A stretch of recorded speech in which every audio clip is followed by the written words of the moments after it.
morning, Calvary. Pastor T.W. Broughton here. This is my second time preaching this sermon this morning. I thought I knew what God wanted me to preach on this morning, and I got probably 20 minutes into my sermon, and just wasn't it. So I shut it down, sat here for a few minutes, and I don't know. You get disgusted when you think you got it, and you realize that what you have is what you want to preach, and it's not what God has for you to preach, and you have to sit and as my dad used to say, relick your calf. But the disgust leaves when you realize what you should be saying. So I send my prayers out to the grieving families, no names called. So I don't want to leave anybody out, because there's people that are still grieving that I don't even know about. We'll get right to it. I'll turn with me to Job 1. Job 1. And I was going to read verse 8. But I'll read verse 20.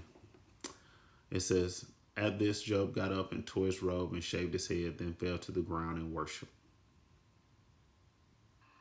At this Job got up and tore his robe and shaved his head, then fell to the ground in worship.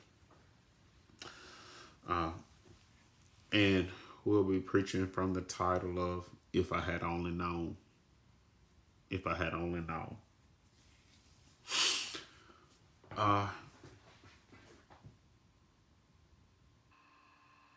I'm going to just jump right in. No prologue. So, here in Job 1, and I'm going to preach it a little different than most. And I'm going to stay right here in 1. I'm not going to get over into the other part. We'll save that for parking lot service. Here in Job 1, we find that in the first few verses 1 through 8, 1 through 3, we find that Job's just a good guy.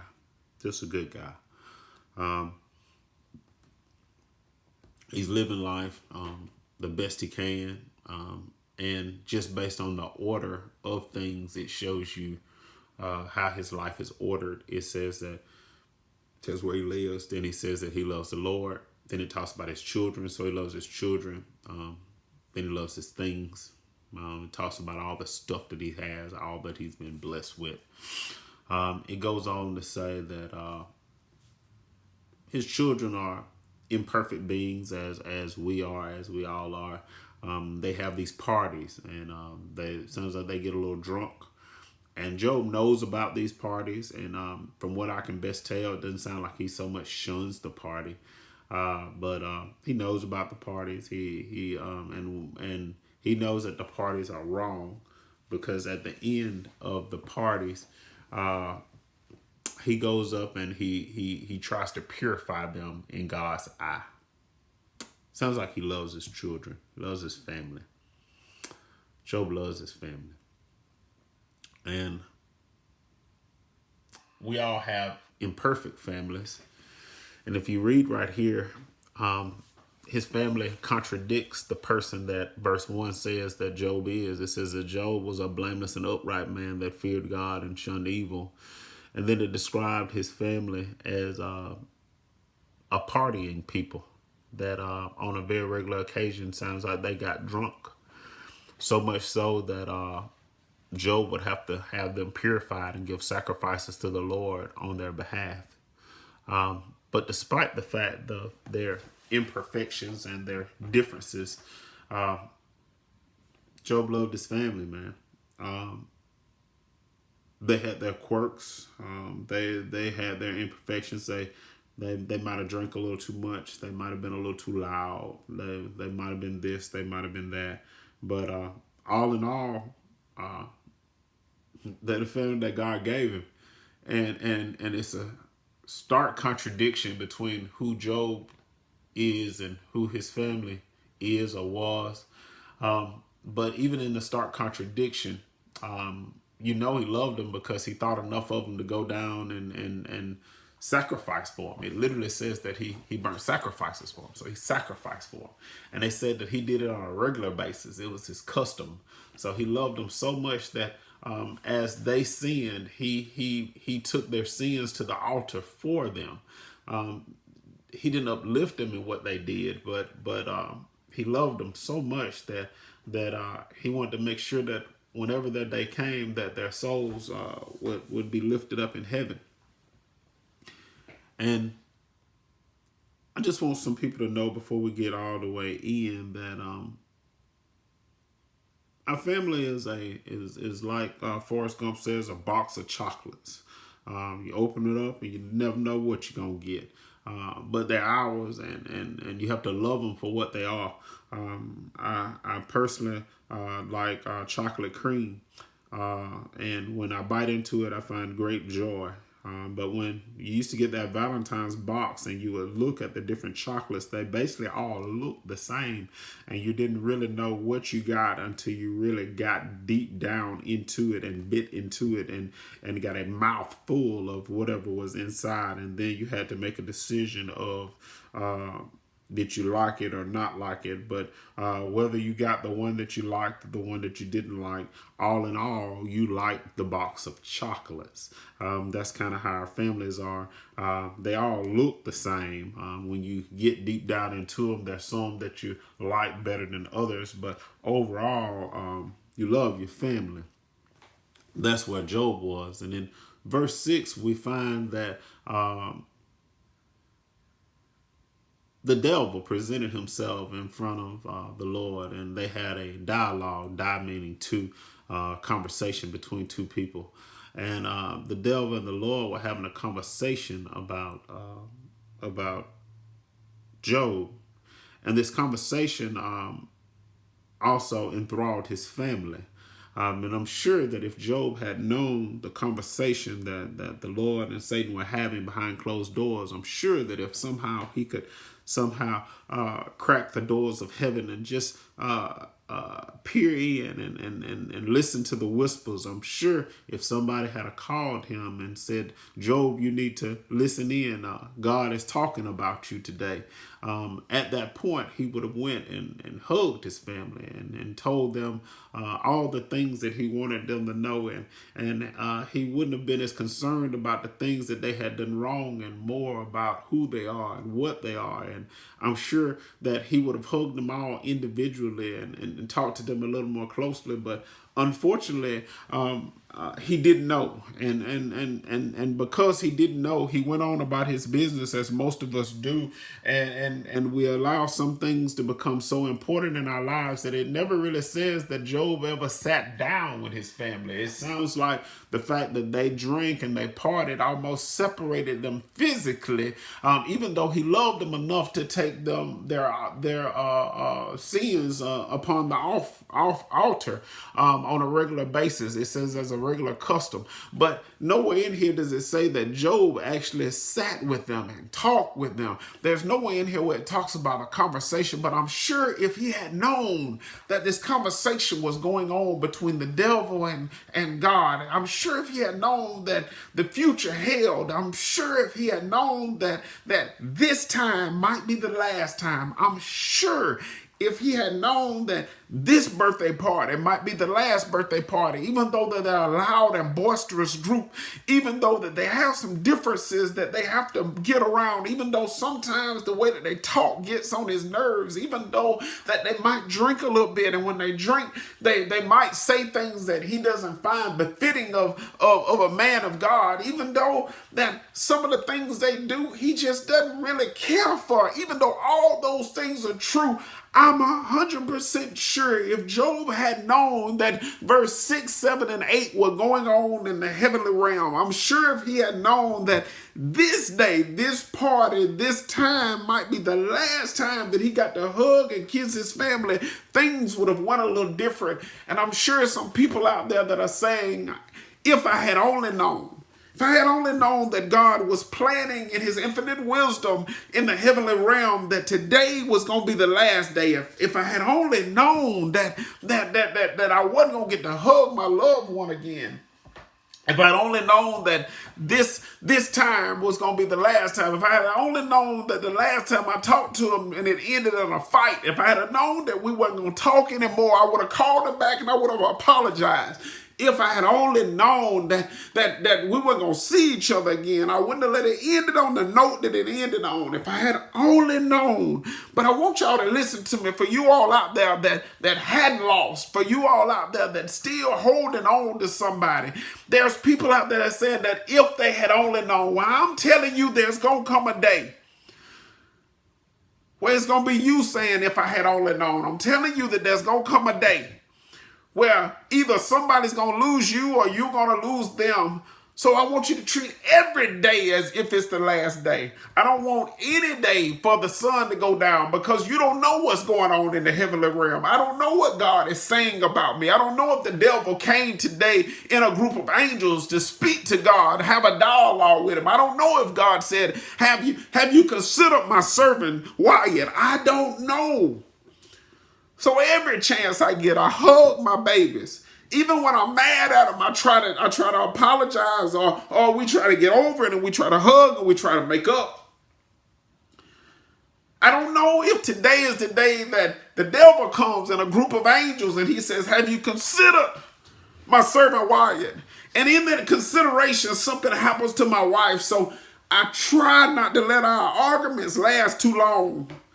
Because I hate for something to happen in the midst of our arguments and I never get the chance to look in her eyes and say, I'm sorry.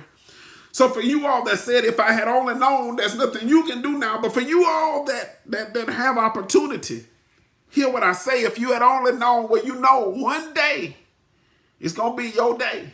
One day is going to be my day. So I try never to get so mad at my dad that we can't talk the next morning. I try not to get so mad at my sister that we can't hug because I still love her. I try not to get so mad at my mom that I can't hug her out of motherly love. I try not to get so mad at my wife that we can't sleep in the same bed. I try not to get so mad at my children that I can't hug them and love them because I don't know when verse 6, 7, and 8 is going to happen because it's happening in another realm. God is doing things that I know nothing of. I don't know why he's doing it. He didn't have to explain to me why he's doing it. He didn't have to ask my permission before he does it. All I know is one day is going to be my day. And since I know I don't know the time or the place, since I know that I don't have any control over how it happens, all I get to control is how many times I tell them I love them. All I get to control is how many hugs that I give. All I get to control is how I act toward the people that I love on a regular basis. Yeah, they crazy. Yeah, let's be honest. They crazy because you crazy. We all are. We all have differences, but if Job had only known, he would have put all them differences aside. If he had only known, he wouldn't have taken a sacrifice to the altar. He would have took them with him to the altar. They would have all sacrificed together. If he had only known, even though that they drink, he would have went to that party and he would have sat there with them. And when they got done, he would have prayed over them. He would have made sure that they didn't have too much to drink. If he had only known, he wouldn't have just let the sisters and the brothers be at a party alone. Daddy and mama would have been sitting there too if he had only known.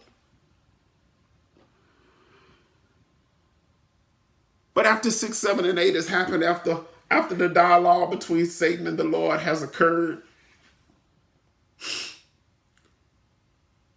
and it feels as if the Lord has taken the hedge of protection from around Job, we get down to verse 13, and I was looking at this, and it opens by saying, one day when Job's sons and daughters were feasting and drinking at the oldest brother's house.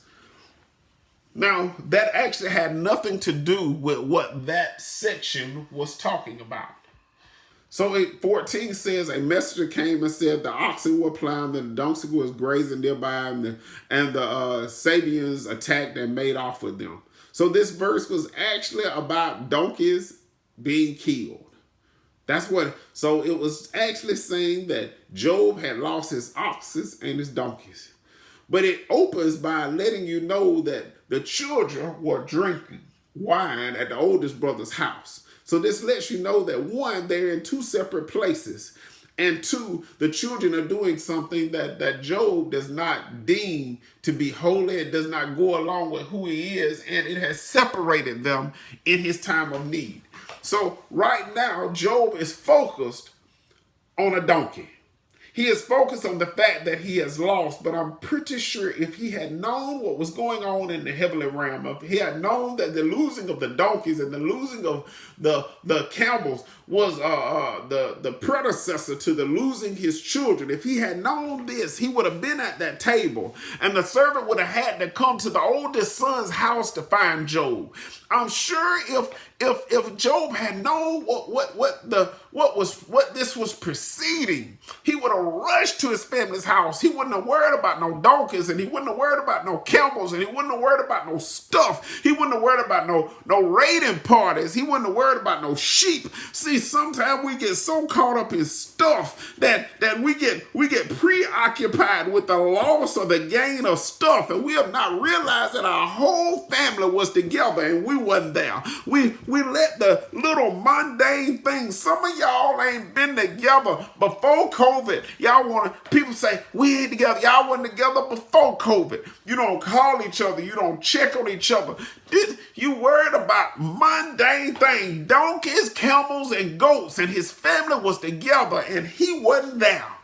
But if he had only known what was coming, if he had only known the pain that he was going to feel in these next few chapters, if he had only known at the end of chapter 1, he was going to feel so bad. If he had only known that he would rather die than feel the pain that he felt, if he had only known that God was not going to give him one more day with his children, if he had only known that he was not going to be able to smell his daughter's hair, if he had only known that he wasn't going to be able to hug his eldest child, if he had only known that this was the last time he was going to get to pray for him, he wouldn't have been worried about no donkeys. He wouldn't even listen to what the servant had to say. If he had only known when the second messenger came, Job wouldn't have been there, because he would have been at his children's house holding them and hugging them. Y'all, we get so caught up in life that we forget that it's all about our families. Why are we not together? Why are we not calling each other? Why are we not checking on each other? We let stuff, that's all Satan wants. He wants stuff to separate us. Stuff. Houses, cars, and clothes, and money, and he said, and she said, and if I had did it, but if you had only known that this was your last time, and that's why funerals be so sad, and people be sitting there crying because they're running back through their head the things that they should have done, and they could have done, and they would have done, and it's usually one person sitting there that's okay with everything, and they go, what's wrong with them? What's wrong with them is they didn't wait to if I had only known. They loved hard while the folks was here. Even if there was a drunk, they didn't care, they took care of them. Even if they were loud, they didn't care, they talked to them. Even if they were boisterous, they overlooked it. If they didn't love the Lord, if they did love the Lord, it didn't make a difference. The first verse says that he was blameless and upright. If that be so, go to your children's house and be with them. You shouldn't be at a different place every time somebody comes to tell you something. While he was still speaking, yet another messenger came, and somebody out there saying that, no, he might have been with them. He couldn't have been with them because when destruction finally came, somebody had to come and tell him about it. Somebody had to come and tell him about it. If he had only known, he too would have been there to try to save his children. If he had only known, he would have put his arms around them and tried to protect them as the roof came in. If he had only known. But we don't know, y'all. We have no idea what each day holds. We don't know how many more times we're going to get to hug our mom and our dad. We don't know how many times we're going to get to tell our wives we love them. We don't know how many times we're going to be able to just sit there and rock our children to sleep. My youngest turns 5 today, and it seems like just yesterday I was holding her in my arms, and she was an itty bitty, and I don't know how many more times I'm going to get to tell her I love her. I don't know how many more times I'm going to get to look into her eyes. I don't know how many times that we're going to get to tell jokes to each other. I don't know how many more times I get of that. I don't know how many times my eldest is going to sing a song. I don't know how many more times I'm going to get to watch them dance. I don't know how many more times I get to be with the ones I love. Sometimes, yes, they make me want to lose my mind. Sometimes they're too loud. Sometimes they throw stuff all over the house. Sometimes they don't say yes sir, no sir. Sometimes they do things that I don't think are good things. But all in all, I don't know how many more times I'm gonna get to look at them. I don't know how many times I'm gonna get to hug them. And because I don't know how many more times, I'm going to take every chance I get to hold them in my arms. I'm going to take every opportunity that I can to hold them close and let them know that I love them. I don't want anybody to have to come tell me what's going on with my children, because I want to be with them as much as I can. You can't be with them all the time, but as much as you can. I want to be as close to them as I can be. I want them to know me. I want them to be around me. I want them to know that I love them through the good and the bad. I want them to know that I'm going to the altar for them and bringing sacrifices on their behalf. I want them to know that I would love for them to come with me if they want to, but if they don't want to, Daddy gonna keep going and telling the Lord to bless them. And after I finish, I'm going to the house and I'm gonna pray with them, and I'm gonna pray for them. I'm gonna laugh with them, I'm gonna talk with them, and if I'm so blessed to ever see grandchildren, I'm gonna hug them every chance I get, because I don't know. I don't know. I'm 41. I don't know if I'm promised to be 61. I don't know if I'm promised to see the end of today. I don't know what's going to happen. But I like this. I like this. So after they had told him all of this bad that had happened, it said that Job went and started to worship. And I couldn't understand, why would you worship after all of this bad? You didn't even know it was coming, Job, and you didn't have opportunity to go to your children's house and hug them one last time. You didn't even know God called you blameless and he called you upright, but he didn't give you a warning so you could go over and he could have sent you a premonition or a vision. So how then can you go worship a God that allowed your children to pass? How could you go worship a God that didn't tell you to go over and pray with them for the last time? How could you worship a God that took all of this from you, took your children, and y'all weren't even in the same place when it happened? How? And then I started to realize that it says the Lord gave before he took away. The Lord gave before he took away. And you have to look at this thing from the perspective of, the only way I can be sad is he's given me so much good down through the years. The only reason I could be worried about the fact that I don't know how many more days I have with my children is the fact that I have children. The fact that I've at least had some time with them, that's a blessing. At least they got to know me a little bit, even if they don't get another day. So I have to look back on all the good that God has done for me. I can't focus on this one moment of what he took from me. I have to look at it as the gift that he gave to me. And I have to think on all the beautiful times that we had, all the times Job had to go back and look at all the times that he smelled his daughter's hair as he hugged her, all the times that he could hear his eldest son's voice. He has to think about that thing as all the times that he went before the altar for his children. He prayed God to bless them.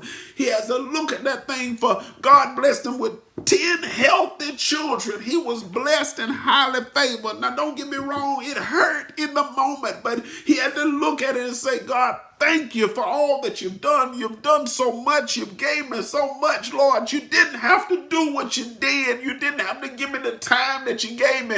I wish you had to let me know that I didn't have much more time, but Lord, I just thank you for what you have done thus far. I thank you for the fact that you've blessed beyond measure. I thank you for the fact that you gave me all these years with my children. I thank you that you allowed me to see them grow up and become adults. I thank you that they loved each other enough to get together all the time, Lord. I understand they have faults, Lord, but overall, I thank you for who they are and what they are. I thank you for the memories. I thank you for the thoughts. I only pray this, Lord, is that just like you blessed me with them down here, I pray that you have a woman called heaven that you'll open up and you'll keep them in your protection until I'm there with them once again. Because if I had only known that today was the last day, if I'd only known you and Satan were having a conversation about me, if I'd only known what was going on in the heavenly realm, I would have done better in the earthly realm. I would have spent a little more time. I would have hugged a little more. I would have kissed a little more. I would have prayed a little more, Lord. But I didn't know because I'm only human and I don't know what's going on up there. But Lord, I say this to my fellow people that have a little bit more time. I say this to the ones whose children are alive. I say this to the ones whose wife is alive, whose husband is alive, whose mom and dad is alive. You have a little bit more time. Use it wisely. You have a little bit more time. Spend a little more time together. Overlook the fact that y'all ain't nothing alike. That's okay. Overlook the fact that they don't do all the things or say all the things that you want them to say all the time. Overlook the fact that sometimes they get on your nerves. Overlook all that. Because when that day comes, you want to be able to smile and say, I wasn't ready for them to go, but we sure had a good time while we was here. I wasn't ready for them to go, but I got some good memories to think about. I wasn't ready for them to go, but I sure thank God for all he's done. I end with this. Reba McEntire has a song called If I Had Only Known. And the last verse says this: if I had only known it was my last night by your side, I prayed a miracle would stop the dawn. And when you smile at me, I will look into your eyes and make sure you know my love for you goes on and on.